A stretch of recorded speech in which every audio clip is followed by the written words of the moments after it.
Everybody, I want to talk for a second.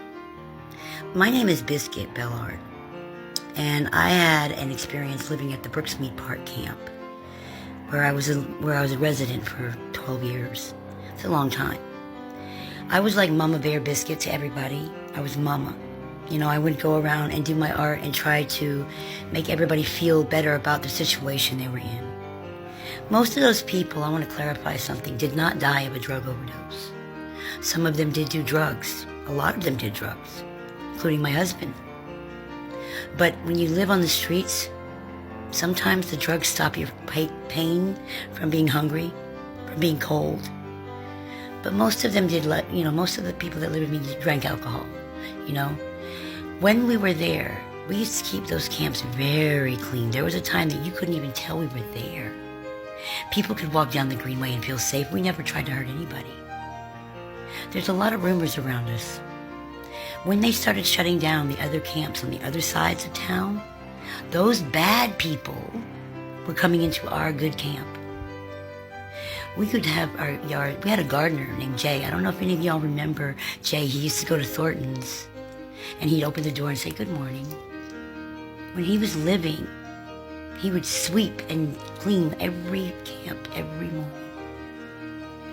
We had it organized like we were a regular KOA campground. And most of the ones that we didn't use. When they started flooding in, that's when y'all started seeing it. That wasn't our fault. They were leaving needles on the ground, setting fires in camps. We didn't do that. And it frustrated me and Mike and Ben and Joe and Heather and Bria. We were the original ones out there, and we weren't hurting anybody. Officer Cantrell could tell you that we were nice people, just a little bit confused. And I want to say something about this program. Most of these people in the program are already back homeless. You know why? Because all these people got into these apartments, and as soon as a year was up on their lease, they kicked them out because they weren't used to the kind of people we were, and we weren't used to being domesticated. Honest to God, when you get tough and you get tired of society, you go into these camps and you meet the most amazing people. They all have stories, and they're all there for a reason. They're not dirty, they're not vagrants, they're not ugly people, they don't steal. Not all of them do that. But when you push a person into a corner long enough, they're gonna come out fighting. I think that Nashville has more of a homeless problem now than they ever did. I've had people at the stores where I used to sit there and paint at go, "Biscuit, these new crop of homeless people, they don't respect us like y'all did." We earned the respect that we had. That's why it was so hard for us to get out of there. Now, I'm not saying that we had no bad people, but we did have a good family. I had 108 people in that camp. There's only 26 left. Myself, I wanted to make this video because I'm having a problem. I'm surviving. I've stayed in my apartment. Barely. But when I got into my apartment, I had another bad thing happen to me. And I'm thinking to myself, oh God, this can't be doing this to me right now. My husband had went to prison. You didn't hear me complain about none of it. For the people that don't know, that art set that I sit in front of Walmart, it's for people to buy if they want to. I don't hold a sign up. Even if you don't like me, you understand the cause that I'm fighting. I was diagnosed with stage 3 leukemia right after I got into my house. And I'm thinking to myself, oh my God. All these years I fought to save people, and myself and my husband went to prison, and then I got sick. Instead of crying, I made the best of it. And then one day I'm sitting at my set, and these people come up to me and they say, "You gotta move." I said, who says I gotta move? And it was the park police. They didn't like me because I was a resident of the old Brooksmead Park. The place where that I was sitting was not part of the park's property.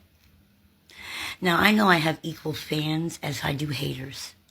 But I thought maybe if I came on here and I told y'all what I do it for, I used to never do it for money.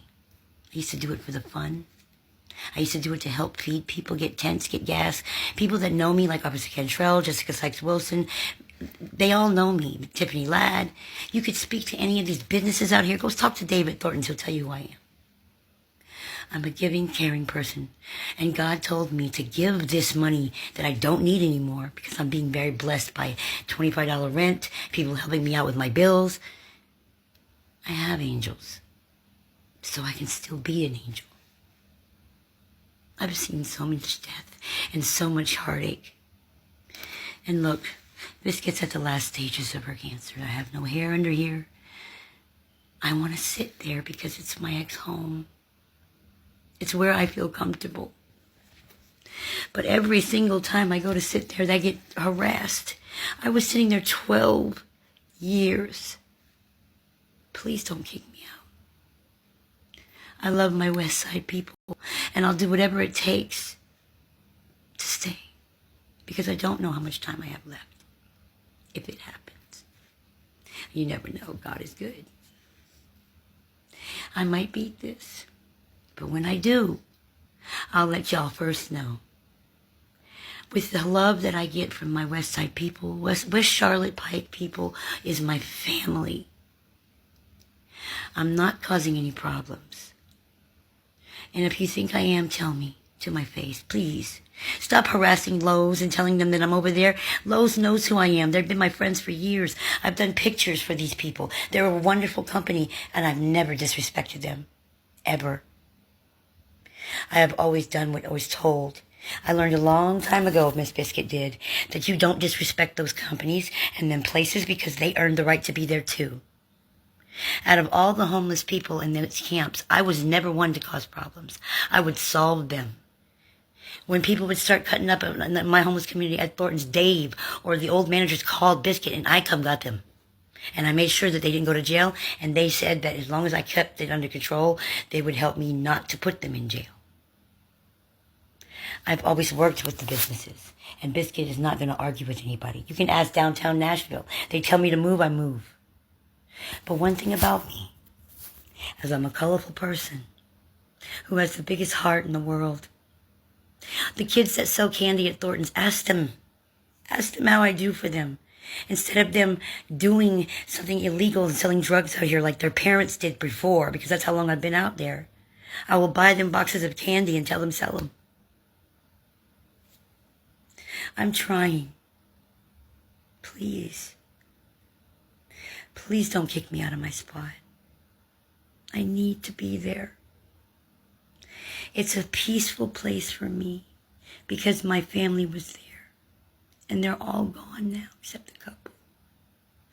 And I don't know what I have to go through with this right here. But if you didn't know I was sick, I am. And my dying wish is just to be left alone if I do die. If I beat this, and you guys want me to leave, I will. I'll do it with a smile, because I understand that you're trying to clean up the West End. But I'll tell you this much, y'all have done so much already. It looks wonderful. And I'm proud that I could give back that park to you. It meant something to me in another way, but I'm proud that you guys have a place to go now. I'm not angry. Please, Miss Bizcut's asking y'all, even if you don't like me, let me have this, just this one thing. I promise to always clean it up. I promise to always be respectful. And I promise you that as long as I'm sitting there, no homeless people will cut up around there. I love you.